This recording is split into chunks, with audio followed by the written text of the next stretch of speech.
Ada satu pertanyaan yang terdengar sepele, tapi bisa membuat dada seseorang mengeras dalam diam. Kenapa orang Sunda tidak mau disebut orang Jawa? Padahal sama-sama tinggal di Pulau Jawa. Di balik kalimat sederhana itu, tersimpan ribuan tahun pemisah yang tidak terlihat gunung, hutan, bahasa, cara memandang kehormatan hingga sebuah tragedi yang meneteskan tinta darah di lapangan Bubat. Di tanah yang sama, dua cahaya pernah tumbuh berbeda, dan ketika sebuah nama dipaksakan, yang terluka bukan sekadar kata, melainkan harga diri sebelumnya. Bantu subscribe, like, dan tulis amin di kolom komentar. Semoga rezekinya lancar. Amin. Pulau itu memanjang di bawah langit khatulistiwa, subur, hangat, dan tampak seragam bila dilihat dari jauh. Hamparan sawah, sungai yang mengular, dan garis pantai yang ramai memberi kesan bahwa siapapun yang tinggal di sana pastilah satu rupa dan satu rasa. Tetapi sebelum peta modern mengikatnya menjadi satu istilah, alam lebih dulu menanamkan batas yang pelan namun tegas. Batas itu bukan sekadar garis, melainkan cara hidup yang berbeda sejak awal. Di bagian barat, pegunungan berdiri seperti tembok hijau. Kabut turun hampir setiap pagi. Lembah-lembahnya terisolasi namun subur, dan air menjadi pusat kehidupan. Dari mata air pegunungan itulah terbentuk kebiasaan yang cenderung sederhana. Hidup dekat dengan ladang, menjaga harmoni, dan berbicara dengan nada yang terasa lebih lembut. Bagi banyak orang Pasundan, tanah bukan hanya tempat tinggal, melainkan ruang batin tempat jati diri disimpan. Ke arah timur daratan lebih terbuka, dataran rendah membentang luas, dan jalur pergerakan lebih mudah. Dalam ruang yang lapang seperti itu, gagasan tentang pusat kekuasaan tumbuh cepat. Ketika orang bergerak dalam jumlah besar, aturan menjadi kebutuhan. Dari kebutuhan itulah muncul kecenderungan menata struktur sosial, tata krama, dan hierarki yang rapi. Kelak, kebesaran candi dan sistem birokrasi akan menjadi jejak yang mudah dilihat mata si Kenekan, mengumumkan bahwa tatanan di sini dibangun untuk bertahan lama. Dari luar, perbedaan itu sering dianggap kecil. Sama-sama menanam padi, sama-sama menghormati orang tua, sama-sama punya sopan santun yang halus. Namun, bagi mereka yang lahir dan besar di pulau ini, identitas tidak hanya diukur dari kesamaan pekerjaan. Identitas lahir dari bahasa ibu, dari lelucon yang dipahami tanpa dijelaskan, dari nada ketika mengucapkan kata terima kasih, dari cara memandang kehormatan sebagai sesuatu yang tidak bisa dibayar dengan apapun. Disinilah akar pertanyaan itu mulai terlihat. Ketika seseorang berkata, Sunda itu Jawa, yang terjadi bukan hanya penyederhanaan geografis. Bagi banyak orang Sunda, kalimat itu terdengar seperti penghapusan perlahan. Seolah-olah sejarah mereka hanya cabang kecil dari pohon besar milik orang lain. Padahal, benih identitas Sunda dan identitas Jawa bertumbuh dalam jalur yang berbeda. Bahkan saat pulau yang mereka pijak masih belum punya nama tunggal yang disepakati semua penghuninya. Kata Jawa bisa berarti pulau, bisa pula berarti suku, bisa juga berarti bayang-bayang, sebuah pusat kekuasaan di masa lampau. Di sisi lain, Sunda bukan hanya wilayah barat, melainkan rasa memiliki yang terbentuk dari pengalaman panjang, dari peradaban awal, dari kerahkaan dari bahasa, dari seni, hingga dari luka sejarah yang kelak memahat garis tegas di batin kolektif. Karena itu, ketika orang Sunda menolak disebut orang Jawa, seringkali yang mereka jaga bukan permusuhan, melainkan ketelitian identitas. Maka perjalanan ini dimulai dari satu kesadaran. Pulau Jawa tidak pernah banner-banner, hanya satu jiwa. Ia rumah yang luas, yang cukup untuk dua cahaya tumbuh berdampingan. Di barat, ada Pasundan yang menamai dirinya sendiri. Di tengah dan timur, ada Jawa yang membangun pusatnya sendiri. Dan di antara keduanya, ada batas tak terlihat dibuat oleh alam, dipertebal oleh sejarah, dan dijaga oleh bahasa yang terus hidup di lidah generasi berikutnya. Di langkah berikutnya, jejak-jejak paling awal akan terlihat. Prasasti, sungai, dan nama yang mulai diucapkan sebagai identitas. Dari sanalah benih Sunda keluar dari kabut. Bukan sebagai label, melainkan sebagai pernyataan bahwa mereka ada sebelum siapapun mencoba menyatukan semuanya dalam satu sebutan. Di ufuk barat pulau ini, sebelum istilah Jawa menjadi sebutan besar yang dikenal dunia, masyarakat di lereng gunung dan tepi sungai sudah memiliki cara sendiri untuk menyebut tanahnya. Mereka tidak menunggu pengakuan dari luar. Identitas tumbuh dari kebiasaan harian, dari nama sungai yang dihafal sejak kecil, dari arah angin yang membawa kabut, dan dari cerita leluhur yang diwariskan di beranda rumah. Dari sanalah benih nama Sunda perlahan muncul, bukan sebagai hiasan, melainkan sebagai akar. Sejarah mencatat bahwa wilayah barat pernah menjadi pusat kekuasaan yang mapan pada masa awal, melalui kerajaan yang dikenal sebagai Tarumanagara. Kerajaan ini tumbuh di sekitar sungai-sungai besar, terutama aliran yang memberi kehidupan pada ladang dan permukiman. Ketika sungai menjadi nadi, maka peradaban yang lahir pun terbiasa menghormati aliran, menghormati ritme alam. Dari kebiasaan itu terbentuk karakter, tidak tergesa, tidak liar, dan cenderung menjaga keseimbangan. Sosok yang sering disebut dalam catatan masa itu adalah Raja Purnawarman. Namanya melekat pada cerita tentang kepemimpinan yang tegas dan kemampuan mengatur sumber daya. Prasasti-prasasti batu yang memuat tanda-tanda kebesaran raja memberi isyarat bahwa di ujung barat pulau ini pernah berdiri sebuah kedaulatan yang percaya diri. Bukan sekadar kempong-kempung terpencil, melainkan sebuah dunia yang mengenal pemerintahan, aturan, dan simbol kekuasaan. Di masa seperti itulah, nama Sunda mulai terdengar sebagai sebutan yang memiliki makna. Bagi sebagian orang, kata itu dikaitkan dengan akar bahasa Sanskerta yang mengarah pada arti bercahaya atau terang. Apapun tafsirnya, yang lebih penting adalah bagaimana kata itu dipeluk oleh masyarakatnya. Sunda tidak hanya menunjuk pada tempat, Sunda adalah cara memandang diri. Seolah-olah tanah pegunungan yang diselimuti kabut itu membawa aura kesucian, keteduhan, dan keteguhan yang berbeda dari dunia di timur. Sementara itu, wilayah tengah dan timur pulau ini bergerak dengan dinamika yang lain. Daratan yang lebih terbuka membuat mobilitas lebih besar, dan kelak melahirkan pusat-pusat kekuasaan yang rapi dan berlapis. Namun di barat, pegunungan dan lembah menciptakan keterpisahan yang membuat komunitas-komunitas tumbuh dengan rasa kemandirian yang kuat. Mereka terbiasa mengurus hidup sendiri, mengandalkan alam yang dekat, dan menjaga ikatan sosial yang terasa lebih setara. Dari sini, perbedaan batin mulai terbentuk, bukan soal siapa lebih hebat, melainkan soal cara hidup yang berbeda sejak pangkalnya. Perbedaan ini juga merembes ke bahasa. Walau masih serumpun, isolasi alam yang berlangsung lama membuat bunyi dan struktur bicara berkembang ke arah masing-masing. Di barat tumbuh bahasa Sunda dengan karakter fonetik dan rasa tutur yang khas. Di wilayah lain, bahasa Jawa berkembang dengan jalurnya sendiri. Pada titik tertentu, seseorang di lembah Citarum akan merasa asing jika dipaksa bercakap dengan seseorang dari dataran yang jauh. Bukan karena tidak mau, tapi karena rumah batin mereka dibangun oleh bunyi kata yang berbeda. Yang mempertegas semuanya adalah kenyataan bahwa kerajaan-kerajaan di barat tidak selalu berada di bawah kendali administratif pusat-pusat besar di timur. Hubungan bisa ada lewat perdagangan, diplomasi, atau persinggungan budaya, namun kedaulatan tetap dijaga. Pelabuhan-pelabuhan di barat membuka hubungan langsung dengan dunia luar, membuat masyarakatnya terbiasa berhadapan dengan banyak bangsa tanpa harus melebur menjadi satu nama dengan tetangga di sebelah timur. Maka sejak fajar sejarah itu, benih ketidakmauan untuk disamakan sudah tertanam. Bagi orang Sunda, mereka bukan sekadar penghuni bagian barat pulau yang kebetulan dinamai Jawa.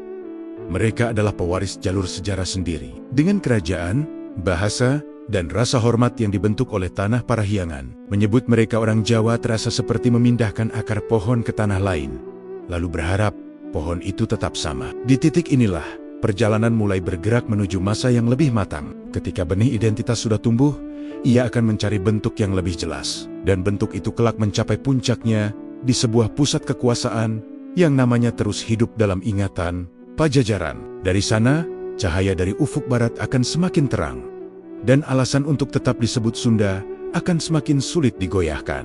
Sementara, di barat benih identitas Sunda tumbuh di balik kabut pegunungan. Bagian tengah dan timur pulau ini bergerak mengikuti arah yang berbeda. Alam di wilayah ini membuka ruang yang lebih luas. Dataran rendah membentang panjang, sungai-sungai besar mengalir tanpa terlalu banyak penghalang, dan jalur pergerakan manusia menjadi lebih leluasa. Kondisi ini perlahan membentuk pola hidup yang menuntut keteraturan. Ketika banyak orang berkumpul dan bergerak bersama, aturan bukan lagi pilihan, melainkan kebutuhan. Di wilayah inilah, pusat-pusat kekuasaan mulai tumbuh dengan wajah yang semakin jelas. Permukiman tidak hanya berkembang sebagai tempat tinggal, tetapi juga sebagai pusat administrasi, ritual, dan simbol wibawa. Kekuasaan mulai dipahami bukan sekadar kemampuan bertahan hidup, melainkan kemampuan mengatur, memerintah, dan menjaga keseimbangan sosial dalam skala yang lebih besar. Dari sini, gagasan tentang pusat menjadi sangat penting dalam kehidupan masyarakat Jawa bagian tengah dan timur. Berbeda dengan masyarakat pegunungan di barat yang terbiasa hidup dalam komunitas relatif kecil dan mandiri. Masyarakat di wilayah ini mulai mengenal struktur sosial yang lebih berlapis. Ada pemimpin, ada bangsawan, ada rakyat biasa, dan masing-masing memiliki peran yang jelas. Hubungan antar manusia pun diatur oleh norma yang semakin halus namun tegas. Cara berbicara, cara duduk, hingga cara menyapa perlahan menjadi penanda posisi seseorang dalam tatanan sosial. Dalam proses ini, budaya istana atau keraton mulai memainkan peran besar. Keraton bukan hanya tempat tinggal raja, tetapi juga pusat nilai. Dari sanalah lahir etika, estetika, dan tata krama yang kelak dikenal sebagai ciri khas masyarakat Jawa. Kehidupan diatur oleh rasa hormat terhadap hierarki, oleh kesadaran akan posisi diri, dan oleh keinginan menjaga harmoni melalui kepatuhan terhadap aturan yang sudah ditetapkan. Pusat-pusat kekuasaan ini juga meninggalkan jejak yang mudah dikenali hingga hari ini. Bangunan-bangunan besar dari batu candi-candi yang megah, dan tata kota yang terencana menjadi simbol bahwa kekuasaan di wilayah ini bersifat permanen dan terorganisir. Arsitektur bukan hanya soal fungsi, tetapi juga pernyataan. Ia berkata bahwa tatanan yang dibangun di sini dimaksudkan untuk bertahan, dikenang, dan dihormati. Cara pandang seperti ini memengaruhi hampir semua aspek kehidupan. Bahasa berkembang mengikuti struktur sosial yang semakin kompleks. Pilihan kata menjadi cermin hubungan antar manusia. Nada bicara bukan sekadar ekspresi perasaan, melainkan juga penegasan posisi. Dalam budaya ini, kehalusan tutur seringkali berarti kepatuhan terhadap tatanan yang ada. Keselarasan dijaga bukan dengan kesetaraan, tetapi dengan penerimaan peran masing-masing. Perbedaan ini semakin memperlebar jarak batin dengan masyarakat di barat. Bagi orang Sunda, kehidupan yang terlalu terikat oleh hierarki terasa asing. Sementara bagi masyarakat Jawa di tengah dan timur, tatanan yang rapi justru dianggap sebagai puncak peradaban. Dua cara hidup ini tumbuh berdampingan di pulau yang sama, namun jarang benar-benar menyatu dalam rasa. Yang penting dicatat, perbedaan ini belum melahirkan permusuhan terbuka. Hubungan dagang dan diplomasi tetap berjalan. Namun di balik interaksi itu, masing-masing pihak memandang dunia dari sudut yang berbeda. Orang Jawa mulai melihat pulau ini sebagai satu kesatuan yang idealnya berada di bawah satu pusat. Sebaliknya, orang Sunda melihat hubungan antar wilayah sebagai perjumpaan antar entitas yang setara, bukan sebagai hubungan pusat dan pinggiran. Disinilah fondasi perbedaan identitas semakin mengeras. Jawa, bagi masyarakat tengah dan timur, bukan sekadar tempat tinggal, melainkan sebuah sistem nilai yang berakar pada pusat kekuasaan dan hierarki. Sementara Sunda, bagi masyarakat barat, tetap dipahami sebagai tanah leluhur yang berdiri dengan cara hidupnya sendiri. Ketika dua pandangan ini terus tumbuh tanpa benar-benar saling memahami, jarak yang semula samar mulai terasa nyata. Perjalanan ini membawa kita menuju satu titik penting berikutnya. Di barat, identitas Sunda akan menemukan bentuk paling matangnya. Sebuah kerajaan akan berdiri sebagai simbol kedaulatan dan kebanggaan, memperjelas alasan mengapa mereka tidak ingin dilebur dalam nama Jawa. Dari sinilah, kisah Pajajaran akan mengambil peran, menegaskan bahwa cahaya dari ufuk barat memiliki sinarnya sendiri. Ketika benih identitas Sunda telah tumbuh dan perbedaan dengan wilayah timur makin terasa, muncullah sebuah pusat kekuasaan yang menjadi penegasan paling jelas tentang siapa mereka. Di tanah yang dikelilingi sungai dan hutan lebat, berdirilah Pajajaran. Bagi orang Sunda, nama ini bukan sekadar ibu kota kerajaan. Pajajaran adalah simbol kematangan jati diri. Sebuah pernyataan bahwa di barat pulau ini ada peradaban yang berdiri tegak tanpa harus menjadi beang-beang kekuatan lain. Pajajaran tumbuh di wilayah yang kini dikenal sebagai Bogor dan sekitarnya. Letaknya strategis, namun sekaligus terlindungi. Sungai-sungai besar menjadi benteng alami, sementara hutan tropis yang rapat menjaga jarak dari dunia luar. Kondisi ini membentuk watak masyarakatnya. Mereka terbuka terhadap perdagangan dan pergaulan, tetapi tetap berhati-hati menjaga kedaulatan. Pajajaran bukan kerajaan yang gemar menaklukkan wilayah jauh, melainkan kerajaan yang berfokus pada kemakmuran tanahnya sendiri. Di bawah pemerintahan Raja-Raja Sunda, Pajajaran membangun sistem kehidupan yang menekankan keseimbangan. Kekuasaan tidak dimaknai sebagai alat penindasan, melainkan sebagai amanah. Raja dipandang sebagai pelindung, bukan penguasa mutlak yang tak tersentuh. Nilai ini tercermin dalam falsafah hidup yang dikenal sebagai keseimbangan antara pemimpin duniawi, pemimpin spiritual, dan pendidik masyarakat. Hidup yang baik adalah hidup yang selaras, bukan hidup yang menang dengan mengorbankan yang lain. Kehidupan ekonomi Pajajaran bertumpu pada dua pilar utama. Di pedalaman, masyarakat mengolah sawah di lereng-lereng gunung dengan sistem yang menghormati alam. Di pesisir, pelabuhan-pelabuhan ramai menjadi pintu masuk perdagangan internasional. Lada, hasil bumi, dan komoditas lain mengalir keluar masuk, membuat Pajajaran tidak terisolasi. Justru dari interaksi dengan dunia luar inilah tumbuh rasa percaya diri bahwa Sunda mampu berdiri sejajar dengan bangsa manapun. Rasa percaya diri itu juga tercermin dalam kebudayaan. Berbeda dengan wilayah timur yang mengekspresikan kekuasaan melalui bangunan batu megah, masyarakat Pajajaran lebih memilih bahan alam seperti kayu dan bambu. Pilihan ini bukan karena keterbatasan, melainkan karena pandangan hidup. Bangunan yang menyatu dengan alam dianggap lebih selaras dengan jiwa tanah Parahyangan. Akibatnya, peninggalan fisik memang lebih sedikit, namun nilai-nilainya hidup kuat dalam tradisi lisan, pantun, dan cerita rakyat. Di masa ini pula, identitas Sunda semakin jelas dibedakan dari Jawa. Bagi masyarakat Pajajaran, Jawa adalah sebutan untuk wilayah di timur yang memiliki adat dan cara hidup berbeda. Mereka tidak memandang perbedaan ini sebagai ancaman, tetapi sebagai kenyataan. Dua saudara tinggal di rumah yang sama, namun memilih menata ruang hidup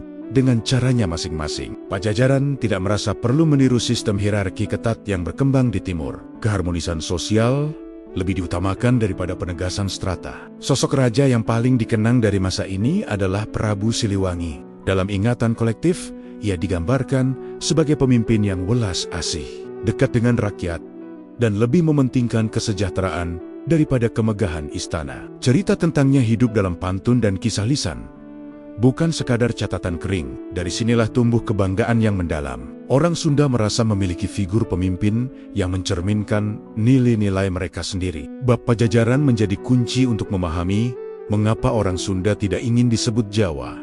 Karena di ingatan sejarah mereka, pernah ada masa ketika cahaya dari barat bersinar terang. Masa ketika Sunda berdiri sebagai negeri berdaulat dengan aturan, budaya, dan harga diri sendiri. Menyebut mereka Jawa terasa seperti menutup bab penting itu, seolah-olah keberadaan Pajajaran hanyalah catatan kecil di pinggir kisah orang lain. Namun sejarah tidak berhenti di sini. Di saat Pajajaran menikmati ketentraman dan keseimbangan, di timur pulau ini sedang bangkit sebuah kekuatan besar yang ambisinya melampaui batas wilayahnya sendiri. Dua cahaya di satu pulau mulai saling mendekat, dan ketika jarak itu semakin sempit, benturan tak terelakkan pun mulai mengintai di balik senyum diplomasi. Ketika Pajajaran berdiri tenang di barat dengan falsafah keseimbangan, wilayah tengah dan timur pulau ini terus memantapkan cara pandang yang berbeda terhadap kehormatan dan kekuasaan. Dua dunia ini tidak lahir dari permusuhan, melainkan dari pengalaman hidup yang berlainan. Namun perbedaan itu perlahan membentuk dua tafsir tentang apa arti menjadi bermartabat dan bagaimana martabat itu dijaga. Bagi masyarakat Sunda, kehormatan tumbuh dari kemampuan menjaga keseimbangan hidup. Seorang pemimpin dianggap mulia ketika rakyatnya tenteram, ladang subur, dan hubungan antar manusia terjaga tanpa ketakutan. Kehormatan tidak diukur dari seberapa banyak wilayah ditaklukkan, melainkan dari seberapa adil keputusan diambil. Dalam pandangan ini, kekuasaan adalah amanah yang harus dijalankan dengan rendah hati, karena manusia hanya bagian kecil dari alam yang lebih besar. Sebaliknya, di wilayah tengah dan timur, kehormatan perlahan dipahami melalui tatanan dan struktur. Ketertiban menjadi nilai utama. Kehidupan yang teratur dianggap sebagai tanda peradaban yang maju. Raja ditempatkan di puncak sebagai pusat harmoni, sementara lapisan-lapisan sosial di bawahnya berfungsi menjaga keseimbangan itu. Dalam sistem seperti ini, kehormatan berarti tahu tempat, tahu peran, dan menjalankan kewajiban sesuai kedudukan. Perbedaan cara pandang ini meresap hingga ke bahasa sehari-hari. Di tanah Sunda, tutur kata yang halus dipahami sebagai bentuk kasih sayang dan penghormatan antar individu. Bahasa digunakan untuk mendekatkan, bukan untuk menegaskan jarak. Seseorang bisa bicara lugas tanpa dianggap kurang ajar, selama niatnya jujur dan hatinya bersih. Rasa setara terasa lebih kuat dalam percakapan sehari-hari. Di sisi lain, masyarakat Jawa di tengah dan timur mengembangkan bahasa sebagai penanda hubungan sosial. Pilihan kata menjadi sangat penting karena ia mencerminkan posisi seseorang. Kesalahan memilih tutur bisa dianggap sebagai pelanggaran etika. Bahasa bukan hanya alat komunikasi, tetapi juga alat menjaga tatanan. Dari sini, hierarki tidak hanya terlihat dalam struktur politik, tetapi juga terdengar dalam setiap kalimat. Perbedaan ini tidak serta-merta menciptakan konflik. Dalam banyak hal, kedua pihak masih bisa bekerja sama. Perdagangan berjalan, utusan datang dan pergi, dan hubungan kekeluargaan antar wilayah sesekali terjalin. Namun di balik hubungan yang tampak rapi itu, ada jarak rasa yang terus bertambah.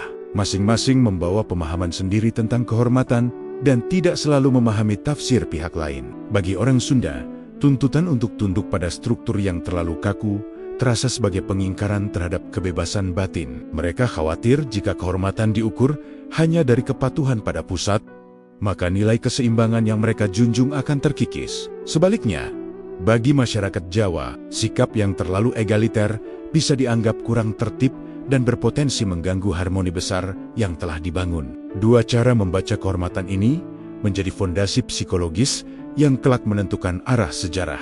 Ketika satu pihak berbicara tentang persatuan, pihak lain mendengar ancaman terhadap kedaulatan. Ketika satu pihak menganggap hierarki sebagai penjaga harmoni, pihak lain melihatnya sebagai pembatas kebebasan. Kesalahpahaman ini belum meledak, tetapi ia menumpuk seperti awan tebal yang menunggu waktu untuk pecah.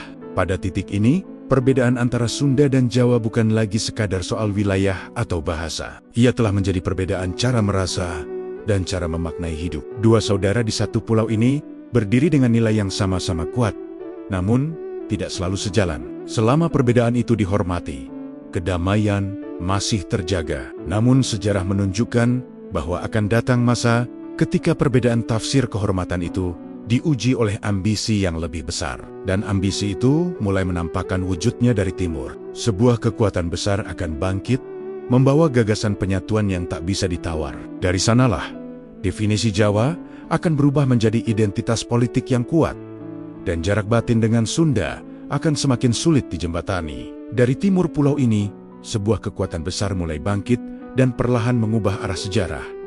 Kekuatan itu dikenal sebagai Majapahit. Ia lahir dari masa penuh gejolak, dari perang, intrik, dan perebutan kuasa. Namun justru dari kekacauan itulah, Majapahit tumbuh menjadi sebuah kerajaan yang sangat terorganisir, ambisius, dan memiliki visi yang melampaui batas wilayahnya sendiri. Inilah titik ketika identitas Jawa mulai mengeras sebagai kekuatan politik yang nyata. Majapahit tidak sekadar ingin bertahan. Ia ingin menyatukan dalam pandangan para pemimpinnya, Pulau Jawa bukan kumpulan wilayah yang berdiri sendiri, melainkan satu kesatuan geografis yang idealnya berada di bawah satu komando. Logika ini lahir dari kondisi alam Jawa Timur yang terbuka dan memungkinkan pengendalian wilayah luas. Bagi Majapahit, keteraturan dan kesatuan adalah kunci menuju kemakmuran dan kejayaan. Pusat kekuasaan Majapahit berdiri di dataran luas yang memudahkan mobilisasi pasukan dan distribusi logistik. Dari pusat inilah, sistem birokrasi dibangun dengan rapi. Jabatan diatur, wilayah dibagi, dan hubungan kekuasaan ditata secara berlapis. Raja berada di puncak sebagai poros semesta, sementara pejabat dan bangsawan menjadi perpanjangan tangannya. Sistem ini menciptakan stabilitas, namun juga menuntut kepatuhan mutlak. Dalam struktur seperti ini, identitas Jawa tidak hanya dipahami sebagai asal-usul etnis, tetapi juga sebagai bagian dari tatanan politik. Menjadi Jawa berarti menjadi bagian dari sistem Majapahit. Bahasa, adat, dan tata krama keraton menjadi standar yang dianggap mewakili kehalusan dan keadaban. Nilai-nilai ini dipancarkan keluar dari pusat Sioluala menjadi cahaya yang diharapkan menyinari seluruh pulau. Disinilah jarak dengan Sunda semakin terasa. Bagi masyarakat Sunda, persatuan tidak berarti penyeragaman di bawah satu pusat kekuasaan. Mereka terbiasa memandang hubungan antar wilayah sebagai pertemuan setara, bukan sebagai hubungan atasan dan bawahan. Ketika Majapahit berbicara tentang penyatuan, orang Sunda mendengar kemungkinan hilangnya kedaulatan yang selama ini mereka jaga dengan penuh kehati-hatian. Perbedaan ini makin tajam dengan munculnya figur Mahapatih yang sangat berpengaruh. Gajah Mada, ia membawa gagasan penyatuan Nusantara ke tingkat yang lebih serius. Dalam sumpahnya yang terkenal, ia berikrar untuk menundukkan seluruh wilayah hingga berada di bawah Panji Majapahit. Sumpah ini bukan sekadar janji pribadi, melainkan pernyataan arah politik yang jelas dan tegas. Bagi banyak kerajaan di luar Jawa, sumpah itu diterjemahkan sebagai tantangan atau ajakan aliansi. Namun bagi Sunda, ia terdengar sebagai ancaman terselubung. Karena bagi Majapahit, penyatuan Pulau Jawa adalah langkah awal yang tidak bisa ditawar. Sunda, yang berada di barat, menjadi satu-satunya wilayah besar di pulau ini yang belum sepenuhnya berada dalam orbit kekuasaan timur. Majapahit memandang situasi ini dengan logika kekaisaran. Jika pulau ini ingin utuh, maka tidak boleh ada pusat lain yang berdiri mandiri. Sebaliknya, Sunda memandang dirinya sebagai bangsa yang sudah utuh sejak lama. Mereka tidak merasa perlu disatukan karena tidak pernah merasa terpecah. Perbedaan cara pandang inilah yang menciptakan ketegangan batin, meski di permukaan hubungan masih tampak damai. Pada fase ini konflik belum pecah dalam bentuk senjata. Hubungan diplomatik masih berjalan, perdagangan tetap mengalir, dan senyum masih bisa dipertukarkan. Namun di balik semua itu, ada dua visi besar yang saling berhadapan. Majapahit dengan logika penyatuannya, dan Sunda dengan keyakinan akan kedaulatan setara. Dua pandangan ini bergerak menuju satu titik temu yang rapuh. Sejarah kemudian menunjukkan bahwa titik temu itu tidak akan bertahan lama. Sebuah peristiwa yang awalnya dimaksudkan sebagai jembatan justru akan berubah menjadi jurang terdalam. Dari sinilah kisah bergerak menuju sebuah rencana besar yang terlihat indah di permukaan, namun menyimpan tafsir yang berbeda di baliknya. Sebuah lamaran kerajaan yang kelak mengguncang rasa persaudaraan di Pulau Jawa. Di tengah ketegangan yang belum memiliki bentuk, muncul sebuah gagasan yang tampak menjanjikan. Bukan pedang, bukan pasukan, melainkan ikatan keluarga. Bagi Majapahit, pernikahan bukan sekadar urusan pribadi, tetapi alat politik yang halus. Ikatan darah diyakini mampu menutup jarak, meredam perbedaan, dan menyatukan dua dunia tanpa harus menumpahkan darah. Gagasan ini terdengar indah, bahkan bijaksana di atas kertas. Di Istana Timur, sang Raja Muda merasakan kekosongan di balik kemilau kejayaan. Hampir seluruh wilayah telah berada dalam pengaruhnya, namun satu hal terasa belum lengkap. Sebuah permaisuri dibutuhkan, bukan hanya sebagai pendamping, tetapi sebagai simbol penyatuan. Ketika lukisan-lukisan putri dari berbagai negeri dibentangkan, satu wajah dari barat menarik perhatian lebih lama dari yang lain. Parasnya digambarkan teduh, anggun, dan memancarkan martabat. Ia adalah putri dari tanah Sunda.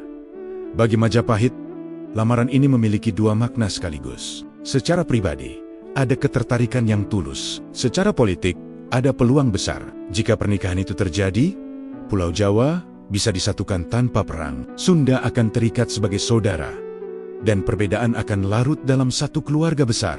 Dalam logika kekaisaran, ini adalah solusi paling elegan. Utusan pun dikirim ke barat, membawa pesan lamaran. Kata-kata dipilih dengan hati-hati. Bahasa yang digunakan penuh penghormatan. Di atas segalanya, lamaran itu disampaikan sebagai pertemuan dua kerajaan yang sejajar. Tidak ada kalimat yang secara terang menyebut penaklukan. Semuanya terdengar seperti ajakan bersanding, bukan ajakan tunduk. Di Istana Sunda, kabar itu disambut dengan perasaan yang bercampur. Ada kebanggaan karena putri Sunda dipandang layak menjadi permaisuri kerajaan besar. Ada pula kecemasan yang sulit diabaikan. Para sesepuh dan penasihat kerajaan memahami bahwa pernikahan dalam dunia politik tidak pernah sesederhana kisah cinta. Selalu ada makna di balik senyum dan salam. Perdebatan berlangsung panjang. Di satu sisi, hubungan kekerabatan dengan kekuatan besar di timur menjanjikan stabilitas. Di sisi lain, ada kekhawatiran mendalam tentang kehormatan dan kedaulatan. Apakah pernikahan ini benar-benar setara, ataukah akan ditafsirkan sebagai tanda penyerahan? Apakah Sunda akan tetap berdiri sebagai negeri merdeka, atau perlahan menjadi bagian dari sistem yang lebih besar? Akhirnya, keputusan diambil dengan niat baik. Sunda menyetujui lamaran itu dengan keyakinan bahwa pernikahan ini adalah pernikahan antar dua bangsa yang sejajar. Untuk menegaskan kehormatan tersebut, Raja Sunda memutuskan mengantar sendiri putrinya. Rombongan besar disiapkan, terdiri dari keluarga kerajaan dan pengawal pilihan. Mereka berangkat bukan sebagai pihak yang kalah, melainkan sebagai tamu agung. Keputusan ini mengandung pesan yang jelas bagi orang Sunda, kehormatan tidak boleh ditinggalkan. Mengantar putri sendiri adalah cara menunjukkan bahwa mereka datang dengan kepala tegak, membawa martabat, bukan upeti. Tidak ada pasukan perang yang menyertai, karena niat mereka bukan menantang, melainkan bersilaturahmi. Namun di balik niat baik itu, ada tafsir lain yang berkembang di Istana Timur. Seorang tokoh penting melihat kedatangan rombongan Sunda dari sudut pandang yang berbeda. Dalam pikirannya, kedatangan Raja Sunda ke wilayah Majapahit dapat dibaca sebagai tanda penyerahan. Tafsir inilah yang diam-diam menyalakan api di balik peristiwa yang tampak damai. Di permukaan, semuanya masih terlihat indah. Persiapan berlangsung, rombongan bergerak dengan harapan, dan kata persatuan terus diulang dalam percakapan resmi. Tetapi sejarah sering menunjukkan bahwa keindahan di permukaan bisa menutupi jurang tafsir di bawahnya. Ketika dua cara membaca kehormatan bertemu tanpa banner-banner saling memahami, sebuah kesalahpahaman besar sedang menunggu saat untuk meledak. Dan rombongan dari barat terus melangkah menuju timur, tanpa mengetahui bahwa langkah mereka membawa beban sejarah yang akan mengubah segalanya. Di depan mata tampak sebuah pesta pernikahan. Namun di balik tirai protokol, jam takdir sedang berdetak menuju satu titik yang tak bisa dihindari. Perjalanan dari tanah Sunda menuju pusat kekuasaan di timur bukanlah perjalanan biasa. Ia bukan sekadar perpindahan ruang, melainkan pergerakan martabat. Rombongan besar itu melangkah dengan keyakinan bahwa mereka sedang membawa niat baik, membawa harapan akan persatuan yang bermartabat. Di setiap langkah, terpatri keyakinan bahwa pernikahan agung ini akan menjadi jembatan yang menghubungkan dua dunia tanpa mengorbankan kehormatan siapapun. Raja Sunda memimpin rombongan dengan kepala tegak. Ia memilih hadir langsung sebagai ayah dan sebagai pemimpin negeri. Keputusan ini syarat makna. Dalam tradisi Sunda, mengantar putri sendiri adalah tanda kasih sekaligus penegasan bahwa hubungan yang dibangun adalah hubungan setara. Mereka datang bukan sebagai pihak yang meminta perlindungan, melainkan sebagai keluarga yang hendak bersua. Tidak ada panji perang, tidak ada barisan tentara dalam jumlah besar. Yang dibawa adalah protokol kehormatan. Rombongan itu terdiri dari keluarga kerajaan, para bangsawan, serta pengawal terpilih. Mereka mengenakan pakaian kebesaran yang mencerminkan jati diri Sunda. Setiap hiasan, setiap kain, dan setiap gerak tubuh menyampaikan pesan tanpa kata. Mereka adalah bangsa yang beradab, bangsa yang tahu tempat, dan bangsa yang menjaga martabat. Dalam benak mereka, Majapahit adalah saudara jauh yang akan disambangi, bukan tuan yang harus disembah. Sepanjang perjalanan, suasana di dalam rombongan bercampur antara harap dan waspada. Harap akan masa depan yang lebih tenang, dan waspada terhadap kemungkinan tafsir yang berbeda. Para sesepuh menyadari bahwa mereka sedang melangkah di jalur yang tipis. Namun keyakinan pada niat baik membuat kekhawatiran itu ditekan. Mereka memilih percaya bahwa kehormatan akan dibalas dengan kehormatan. Ketika rombongan akhirnya tiba di wilayah Majapahit, mereka disambut dengan tata cara yang terlihat layak. Tempat perkemahan disiapkan di sebuah lapangan luas, tenda-tenda didirikan, dan suasana awal terasa ramah. Tidak ada tanda-tanda ancaman, tidak ada kata-kata kasar. Semua berjalan seperti yang diharapkan. Keyakinan bahwa ini adalah kunjungan keluarga semakin menguat. Namun di balik sambutan yang tampak wajar itu, ada pandangan lain yang berkembang di pusat kekuasaan. Sebagian pihak membaca kedatangan ini dengan logika berbeda. Mereka tidak melihat rombongan Sunda sebagai tamu sejajar, melainkan sebagai pihak yang datang menyerahkan diri. Tafsir ini tidak diucapkan secara terbuka, tetapi beredar di ruang-ruang keputusan. Disinilah benih tragedi mulai berakar. Bagi pihak Sunda, lapangan tempat mereka berkemah hanyalah ruang singgah sebelum upacara besar.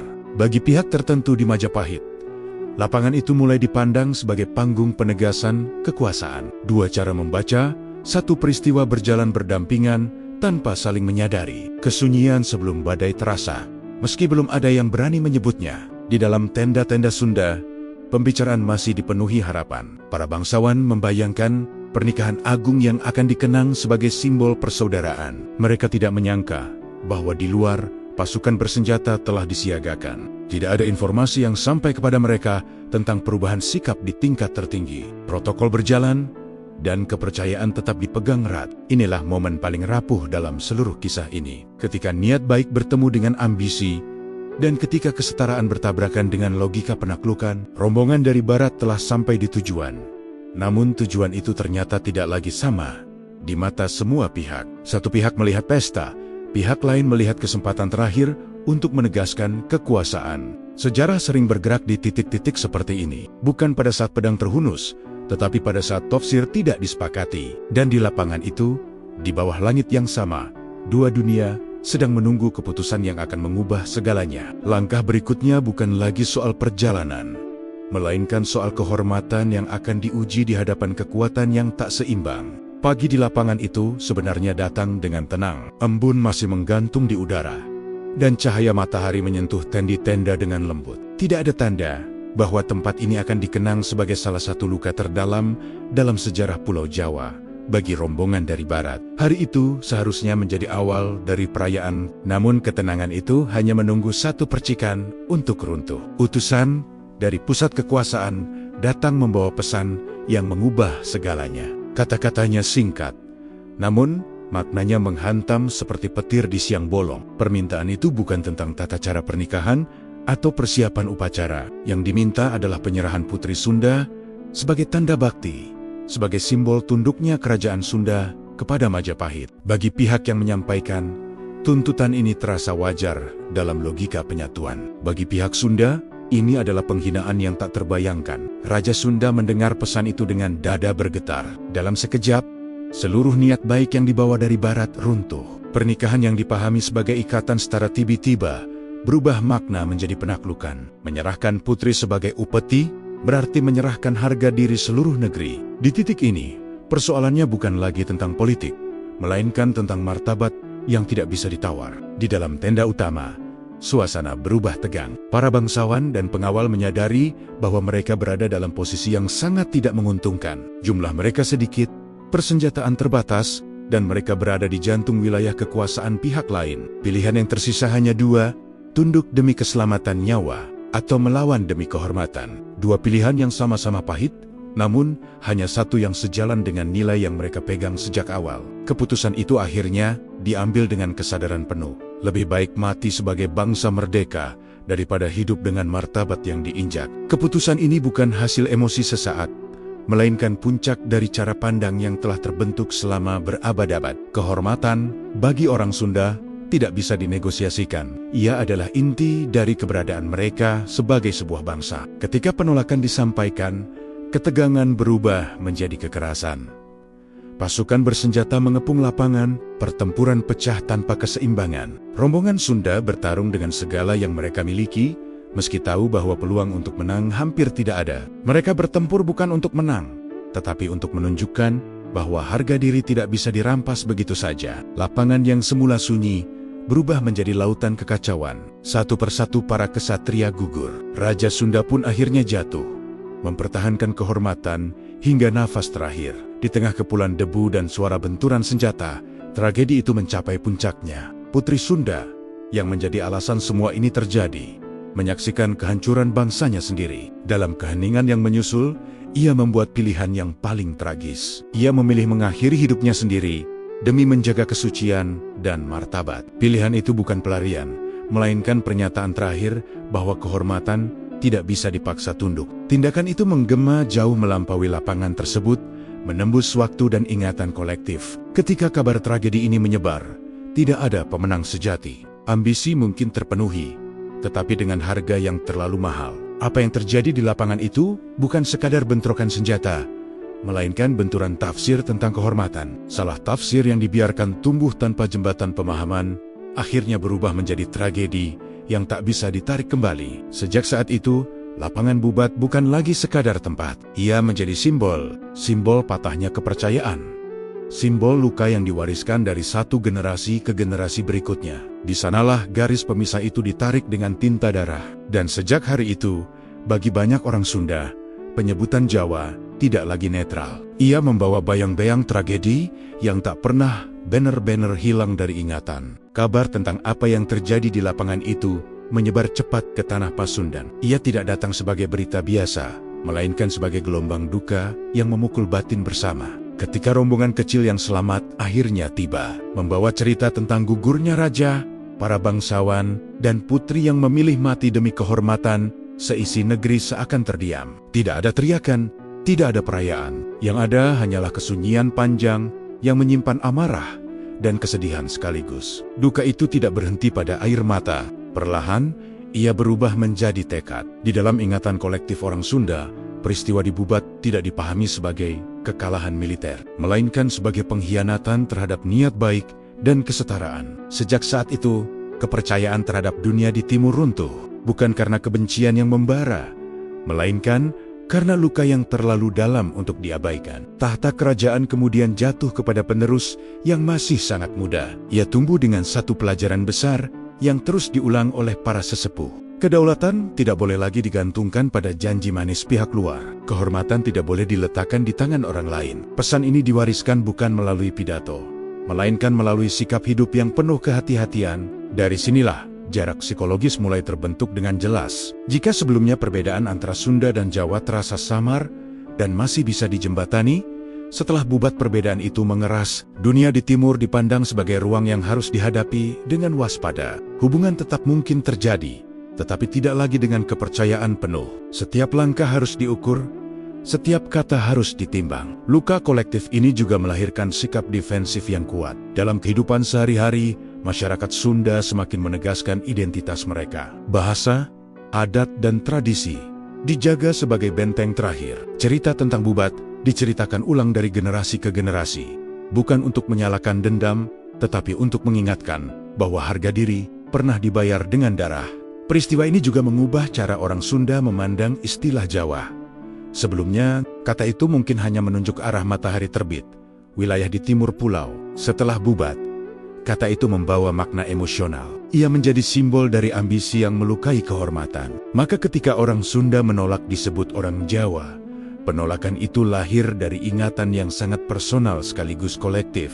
Namun penting dipahami, luka ini tidak serta-merta melahirkan permusuhan abadi. Seiring waktu, kemarahan berubah menjadi kebijaksanaan. Orang Sunda belajar hidup berdampingan dengan tetangga di timur, tetapi dengan batas batin yang jelas. Mereka memilih menjaga jarak, bukan untuk memutus hubungan, melainkan untuk melindungi diri dari pengulangan luka yang sama. Dalam budaya Sunda, peristiwa Bubat tidak selalu dibicarakan dengan suara keras. Ia hidup dalam simbol, dalam pamali, dalam bisikan orang tua kepada anak-anaknya. Ia menjadi bagian dari cara memandang dunia, cara menentukan siapa diri mereka. Luka ini menjelaskan mengapa identitas Sunda terasa begitu dijaga, begitu sensitif terhadap penyebutan yang keliru. Sejarah sering mencatat perang dan kemenangan, tetapi jarang mencatat luka batin yang ditinggalkannya.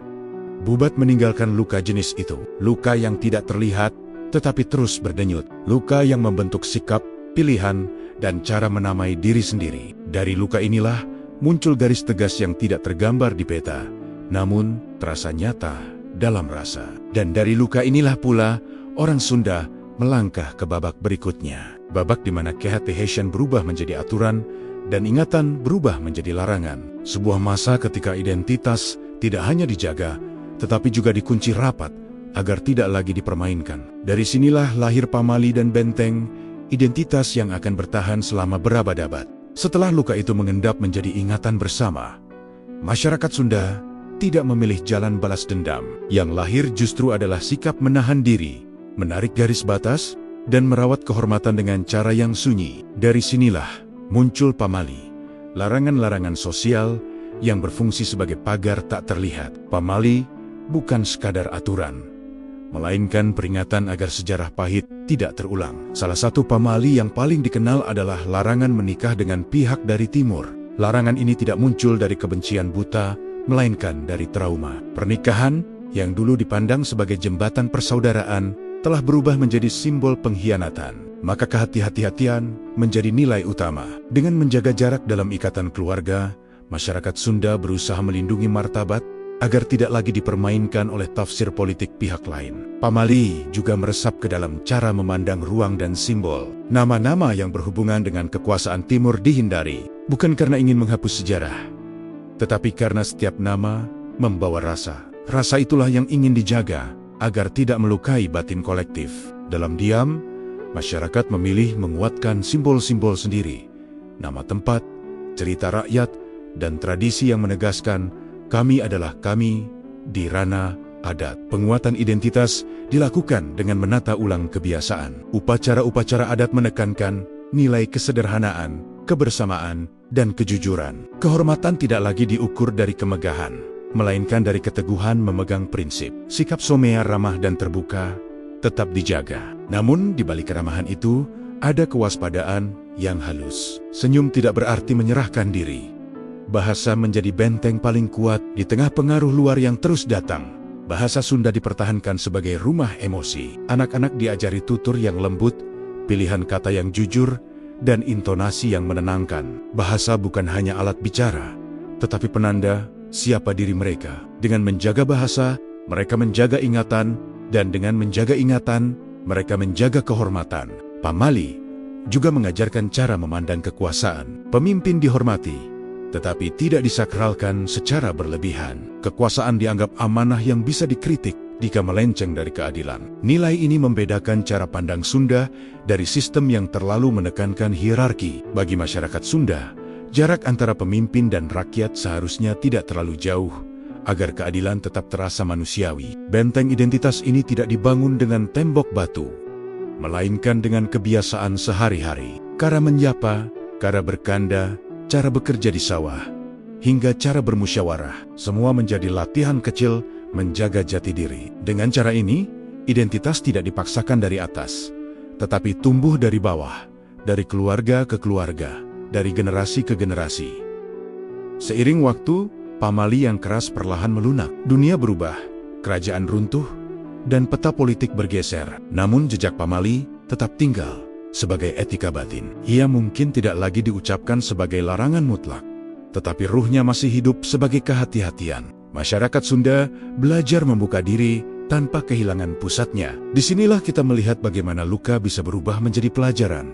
Pamali bukan penjara, melainkan pagar. Ia membatasi agar tidak terjerumus, bukan untuk menutup kemungkinan masa depan. Dengan pagar ini, identitas Sunda bertahan melewati zaman yang berubah-ubah, dari kerajaan ke kolonial, dari kolonial ke kemerdekaan. Benteng ini pula yang menjelaskan mengapa penolakan disebut Jawa terasa begitu personal. Ia bukan soal istilah, melainkan soal menjaga pagar yang telah dibangun dengan susah payah. Ketika pagar itu dilompati oleh penyebutan yang keliru, yang terasa bukan sekadar salah sebut, tetapi ancaman terhadap ingatan yang dijaga turun-temurun. Dan dari benteng inilah, kisah bergerak ke wilayah yang lebih halus, namun sangat menentukan.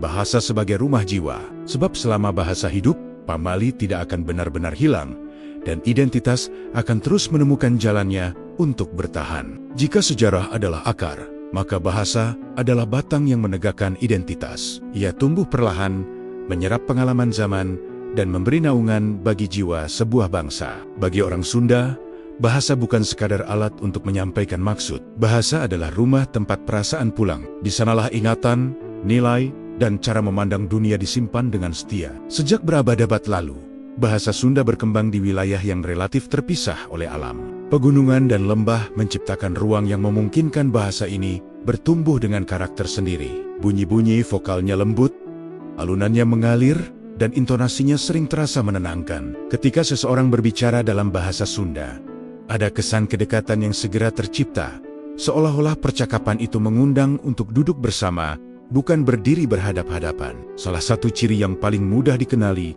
adalah rasa egaliter yang melekat dalam tuturnya. Bahasa Sunda mengenal tingkatan kesopanan, namun maknanya berbeda. Pilihan kata halus tidak digunakan untuk menegaskan jarak sosial, melainkan untuk menunjukkan rasa hormat dan kasih. Berbicara lembut kepada orang tua bukan karena takut pada posisi mereka, tetapi karena ingin memuliakan hubungan. Inilah perbedaan rasa yang sering tidak tertangkap oleh mereka yang melihat bahasa hanya sebagai struktur. Di wilayah tengah dan timur, bahasa berkembang dengan logika yang lain. Seiring tumbuhnya budaya keraton dan struktur sosial yang berlapis, bahasa menjadi penanda posisi. Pilihan kata bisa menentukan apakah seseorang sedang merendahkan diri, menempatkan diri setara, atau menjaga jarak. Bahasa menjadi alat menjaga tatanan. Bagi masyarakat yang tumbuh di dalamnya, ini adalah cara menjaga harmoni besar melalui keteraturan. Ketika dua cara berbahasa ini bertemu, sering muncul kesalahpahaman. Apa yang bagi orang Sunda terasa jujur dan lugas, bisa terdengar terlalu langsung bagi telinga Jawa. Sebaliknya, apa yang bagi orang Jawa terasa sopan dan berlapis, bisa terasa berjarak bagi orang Sunda.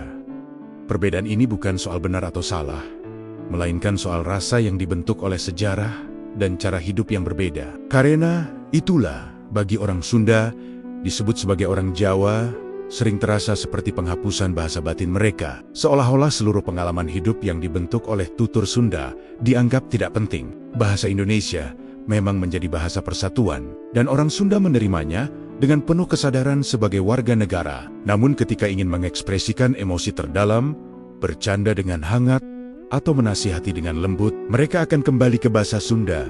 Di sanalah rasa itu utuh. Bahasa juga menjadi alat perlawanan yang paling sunyi. Ketika kekuasaan berganti, ketika administrasi berubah, bahasa tetap hidup di dapur, di sawah, dan di beranda rumah.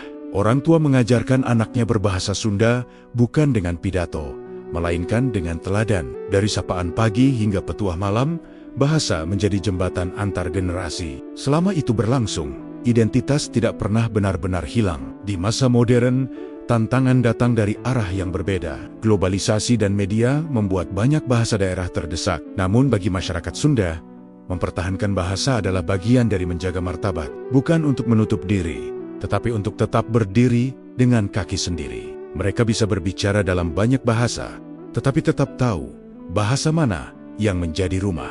Inilah sebabnya, mengapa bahasa menjadi benteng terakhir yang paling kokoh. Ia tidak bisa dipaksa runtuh oleh istilah geografis. Menyebut orang Sunda sebagai orang Jawa bukan hanya soal kekeliruan peta, tetapi juga soal mengabaikan rumah tempat jiwa mereka bernaung. Selama bahasa Sunda masih diucapkan, selama alunannya masih hidup di percakapan sehari-hari, identitas itu akan tetap berdiri. Dari bahasa, kita kemudian melangkah ke wilayah lain yang tak kalah penting, seni. Karena jika bahasa adalah rumah, maka seni adalah napas yang menghidupinya. Di sanalah rasa Sunda menemukan bentuknya yang paling ekspresif, dan perbedaan dengan Jawa kembali terlihat, bukan sebagai jurang, tetapi sebagai warna yang memperkaya satu pulau yang sama. Jika bahasa adalah rumah bagi jiwa, maka seni adalah napas yang menghidupkan rumah itu. Di sanalah perasaan menemukan bentuknya, dan nilai-nilai yang sulit diucapkan menjelma menjadi bunyi, gerak, dan rupa. Bagi orang Sunda, seni bukan sekadar tontonan, melainkan cermin dari cara mereka memandang hidup. Dari seni, perbedaan rasa antara Sunda dan Jawa kembali tampak jelas. Bukan sebagai pemisah yang kaku, tetapi sebagai karakter yang tumbuh dari pengalaman panjang. Seringkali orang luar melihat kesenian di Pulau Jawa sebagai sesuatu yang seragam. Wayang, gamelan, dan tarian dianggap satu paket yang sama. Namun, bagi mereka yang dibesarkan di tanah Pasundan, kesenian memiliki rasa yang berbeda sejak sentuhan pertama. Perbedaan ini tidak lahir dari niat membedakan diri, melainkan dari jiwa yang dibentuk oleh alam dan sejarah yang berbeda. Mari melihat wayang sebagai contoh paling nyata. Di wilayah tengah dan timur, wayang kulit menjadi pusat pertunjukan. Bayangan yang menari di balik kelir melambangkan perjalanan batin manusia. Ceritanya dalam, syarat filsafat, dan sering membawa penonton ke dalam perenungan panjang. Segalanya terasa sakral dan penuh aturan. Wayang menjadi ruang kontemplasi tentang takdir, kekuasaan, dan tatanan kosmos. Di tanah Sunda, wayang mengambil bentuk lain. Wayang golek hadir sebagai boneka kayu 3 dimensi yang hidup di panggung terbuka. Tokohnya ekspresif, geraknya nyata, dan dialognya dekat dengan kehidupan sehari-hari. Wayang golek tidak bersembunyi di balik bayangan. Ia hadir apa adanya. Disinilah terlihat perbedaan rasa. Jika wayang kulit mengajak merenung dalam diam, wayang golek mengajak tertawa, berpikir, dan merasa bersama. Tokoh-tokoh dalam wayang golek pun mencerminkan karakter Sunda. Sosok seperti Cepot tampil jenaka, berani berbicara apa adanya, dan tidak segan mengkritik penguasa. Humor Sunda cenderung langsung, akrab, dan kadang terdengar kasar, namun selalu dibungkus ketulusan. Berbeda dengan humor Jawa yang sering berlapis dan penuh sindiran halus, humor Sunda lebih suka jujur dan spontan. Dari sini, seni menjadi cermin cara berkomunikasi. Perbedaan rasa juga terdengar jelas. Dalam musik, gamelan Jawa dikenal dengan tempo yang agung dan tenang. Dentingannya terasa seperti langkah pelan di aula keraton, mengajak pendengar untuk menundukkan kepala dan menata batin.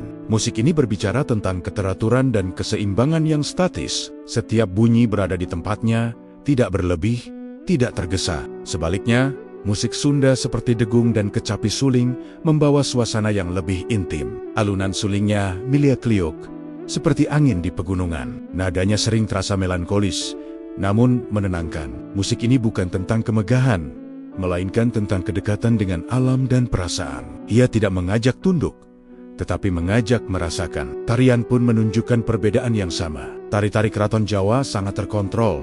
Setiap gerak diukur dengan presisi. Keindahannya lahir dari disiplin. Sementara tari Sunda, seperti Jaipongan, hadir dengan energi yang lebih bebas. Geraknya lincah, ritmenya cepat, dan ekspresinya terbuka. Tubuh tidak dikekang oleh aturan kaku, melainkan diajak berdialog dengan irama. Bagi orang Sunda, seni adalah ruang merdeka. Di sanalah mereka bisa tertawa, bersedih, dan bersuara tanpa harus menyembunyikan rasa. Karena itu, menyebut seni Sunda sebagai bagian dari seni Jawa sering terasa seperti menyamakan dua perasaan yang berbeda. Sama-sama indah, namun tidak sama rasanya.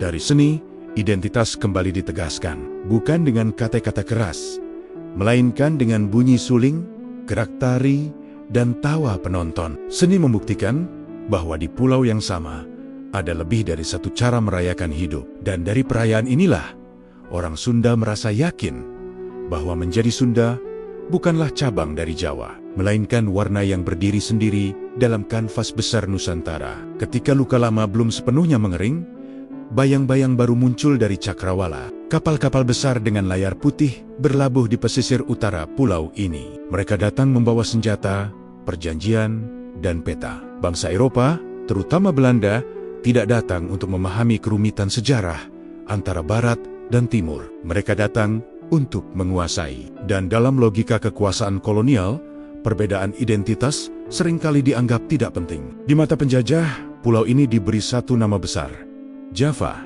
Siapapun yang tinggal di atasnya, entah di barat, tengah, atau timur, dilabeli sebagai orang Jawa. Penyederhanaan ini mungkin terasa praktis bagi administrasi kolonial, tetapi bagi masyarakat lokal, ia menyentuh inti jati diri. Identitas Sunda yang telah dibangun selama berabad-abad tiba-tiba tenggelam dalam satu istilah yang tidak mereka pilih. Pemerintahan kolonial membagi wilayah kekuasaan berdasarkan kepentingan ekonomi, bukan berdasarkan batas etnis atau budaya. Seluruh pulau diatur dari pusat administrasi yang kini dikenal sebagai Batavia. Ironisnya, pusat kekuasaan kolonial itu justru berdiri di tanah Sunda. Namun, meski berada di jantung Pasundan, penyebutan orang Jawa tetap digunakan sebagai kategori umum bagi penduduk pribumi. Disinilah kerancuan identitas semakin menguat. Alih-alih melemahkan kesadaran Sunda, tekanan ini justru memicunya. Ketika Belanda menerapkan sistem kerja paksa di wilayah pegunungan, terutama melalui tanam paksa kopi, penderitaan dirasakan secara kolektif. Masyarakat Sunda yang dipaksa bekerja di tanahnya sendiri merasakan ketidakadilan yang dalam. Dalam kondisi tertekan seperti itu, identitas menjadi pegangan. Menjadi Sunda berarti berbagi nasib, berbagi luka, dan berbagi perlawanan dalam diam. Kolonialisme juga mengubah cara orang Sunda memandang dirinya di hadapan dunia. Jika sebelumnya perbedaan dengan Jawa lebih banyak dirasakan dalam hubungan antar kerajaan, kini perbedaan itu harus ditegaskan di bawah sistem yang berusaha menyeragamkan. Label Jawa yang ditempelkan secara paksa terasa seperti kelanjutan dari penghapusan identitas yang pernah mereka alami di masa lalu. Meski dengan wajah yang berbeda, pada awal abad ke-20, kesadaran ini menemukan salurannya. Ketika organisasi pergerakan nasional mulai bermunculan, sebagian besar masih didominasi oleh budaya dan kepentingan wilayah tengah dan timur. Bagi para intelektual Sunda, ini menimbulkan kegelisahan. Jika mereka tidak bersuara, identitas Sunda akan kembali tersisih. Kali ini bukan oleh pedang, melainkan oleh narasi. Dari kegelisahan inilah lahir organisasi-organisasi yang secara tegas menyebut nama Sunda. Mereka bukan menolak persatuan, tetapi menolak penghapusan. Menjadi bagian dari bangsa Indonesia tidak berarti harus melebur dan kehilangan akar. Identitas Sunda dipandang sebagai bagian penting dari kekayaan bersama, bukan sebagai penghalang persatuan. Bahasa dan sastra Sunda kembali mendapat ruang. Majalah, tulisan, dan diskusi menggunakan bahasa ibu sebagai pernyataan bahwa bahasa ini masih hidup dan layak dihormati. Di tengah tekanan kolonial, bahasa menjadi alat melawan lupa. Setiap kata Sunda yang ditulis dan diucapkan adalah penegasan bahwa mereka ada, dan tidak bisa disamakan begitu saja. Era kolonial mengajarkan satu pelajaran penting bagi masyarakat Sunda. Nama bukan sekadar label administratif. Nama adalah pengakuan. Ketika mereka disebut orang Jawa, hanya karena tinggal di Pulau Jawa. Yang terabaikan bukan hanya sejarah, tetapi juga pengalaman hidup yang berbeda. Karena itu, penolakan terhadap penyebutan tersebut semakin menguat.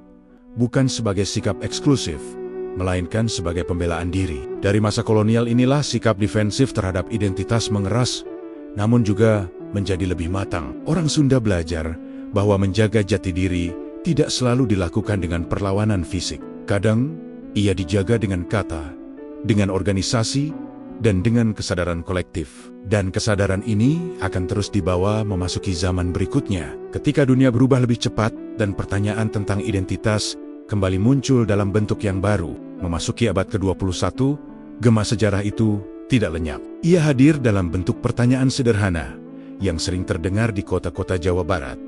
Pertanyaan itu biasanya disampaikan tanpa niat buruk, bahkan kadang dengan senyum. Kenapa tidak mau disebut orang Jawa? Kan tinggal di Pulau Jawa. Bagi banyak orang Sunda modern, pertanyaan ini bukan serangan, tetapi tetap menyentuh lapisan terdalam dari jati diri. Di era negara bangsa, orang Sunda hidup sebagai warga Indonesia sepenuhnya. Mereka bersekolah dalam sistem nasional, bekerja lintas daerah, dan bergaul dengan beragam latar belakang. Bahasa Indonesia menjadi jembatan utama komunikasi. Namun di balik identitas kewarganegaraan itu, ada identitas lain yang tidak bisa ditanggalkan. Identitas itu bukan soal administratif, melainkan soal rasa memiliki yang terbentuk sejak kecil. Disinilah perbedaan antara geografi dan etnis menjadi penting. Pulau Jawa adalah ruang fisik. Ia menampung jutaan manusia dengan latar belakang yang beragam. Jawa sebagai etnis adalah identitas budaya yang lahir dari sejarah, bahasa, dan cara hidup tertentu. Bagi masyarakat Sunda, menyamakan keduanya terasa seperti menyederhanakan sesuatu yang kompleks. Tinggal di Pulau Jawa tidak otomatis berarti menjadi bagian dari etnis Jawa. Banyak orang Sunda menggunakan perbandingan yang sederhana, menyebut orang Sunda sebagai orang Jawa hanya karena tinggal di Pulau Jawa. Bagi mereka, sama seperti menyebut orang Kanada sebagai orang Amerika hanya karena tinggal di benua yang sama. Secara geografis mungkin benar, tetapi secara identitas keliru. Analogi ini sering digunakan bukan untuk menolak, melainkan untuk menjelaskan dengan cara yang mudah dipahami. Di zaman modern, penegasan identitas Sunda tidak lagi dilandasi trauma atau kemarahan masa lalu. Ia lebih didorong oleh kesadaran akan keberagaman. Orang Sunda ingin diakui sebagaimana adanya, tanpa harus menghapus perbedaan. Mereka tidak menolak kedekatan dengan budaya Jawa, tetapi juga tidak ingin dilebur hingga kehilangan ciri khas. Kebanggaan ini tercermin dalam kehidupan sehari-hari. Di kota-kota besar, bahasa Sunda masih terdengar di rumah, di pasar, dan di ruang publik. Seni dan budaya lokal terus hidup berdampingan dengan budaya populer. Kuliner Sunda dikenal luas, bukan sebagai variasi Jawa, melainkan sebagai identitas rasa yang berdiri sendiri. Semua ini menunjukkan bahwa identitas Sunda mampu beradaptasi tanpa harus menyerah.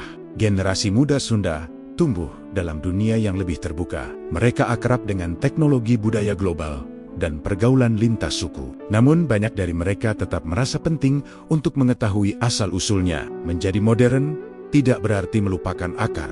Justru di tengah arus global, identitas lokal sering menjadi pegangan agar tidak kehilangan arah. Di sisi lain, hubungan antara Sunda dan Jawa di masa kini jauh lebih cair dibanding masa lalu. Kerjasama ekonomi, pendidikan, dan budaya berjalan tanpa sekat. Perkawinan antar suku menjadi hal yang lumrah. Luka sejarah tidak lagi menjadi penghalang utama. Namun meski hubungan semakin akrab, kebutuhan untuk membedakan identitas tetap ada.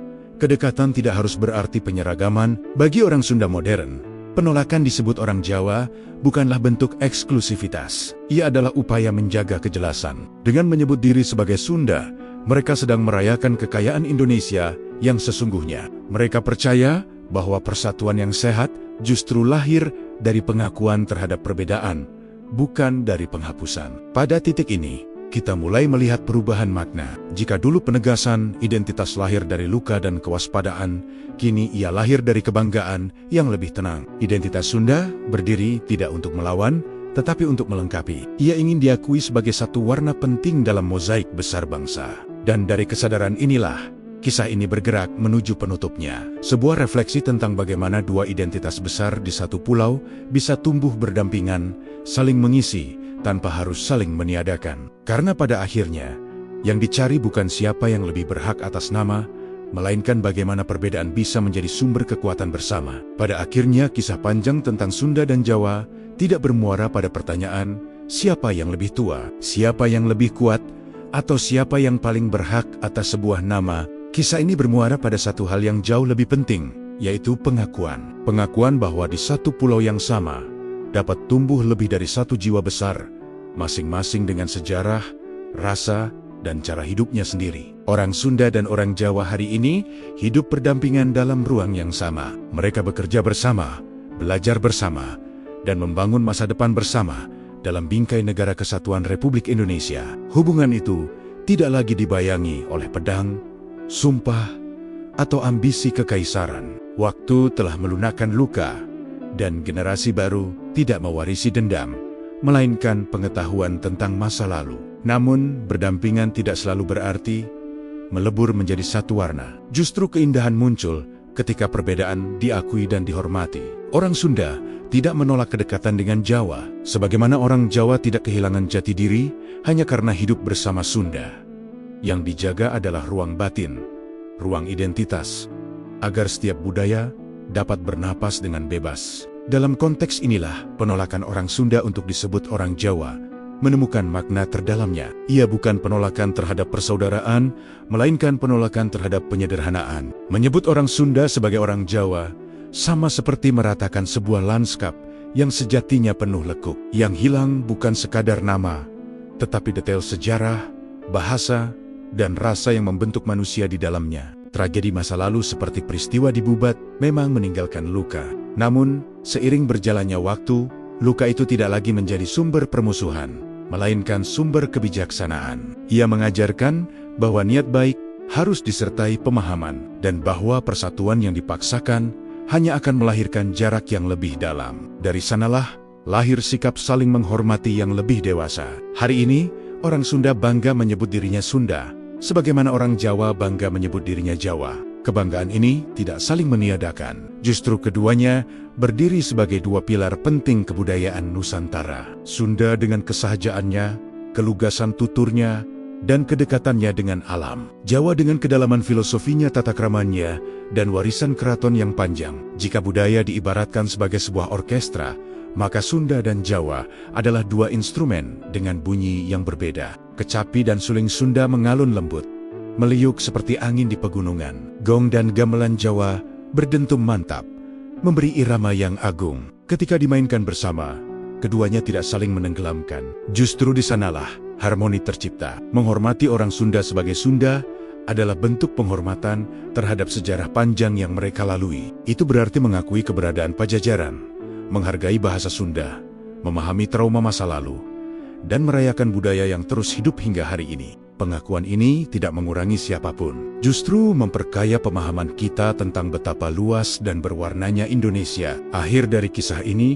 bukanlah ajakan untuk memisahkan diri, melainkan ajakan untuk memahami bahwa persatuan sejati tidak dibangun dari penyeragaman, tetapi dari kesediaan untuk melihat perbedaan sebagai kekuatan. Di atas Pulau Jawa yang sama, matahari memang terbit di timur dan tenggelam di barat. Namun cahayanya menyinari dua peradaban besar yang sama-sama berkontribusi bagi bangsa ini. Maka, ketika seorang Sunda berkata dengan tenang bahwa ia bukan orang Jawa, yang ia sampaikan sesungguhnya adalah pernyataan cinta pada jati dirinya. Cinta yang tidak menolak orang lain, tetapi juga tidak ingin dilupakan. Karena pada akhirnya, Indonesia berdiri kokoh, justru karena setiap identitas diberi ruang untuk hidup, tumbuh, dan dihormati apa adanya.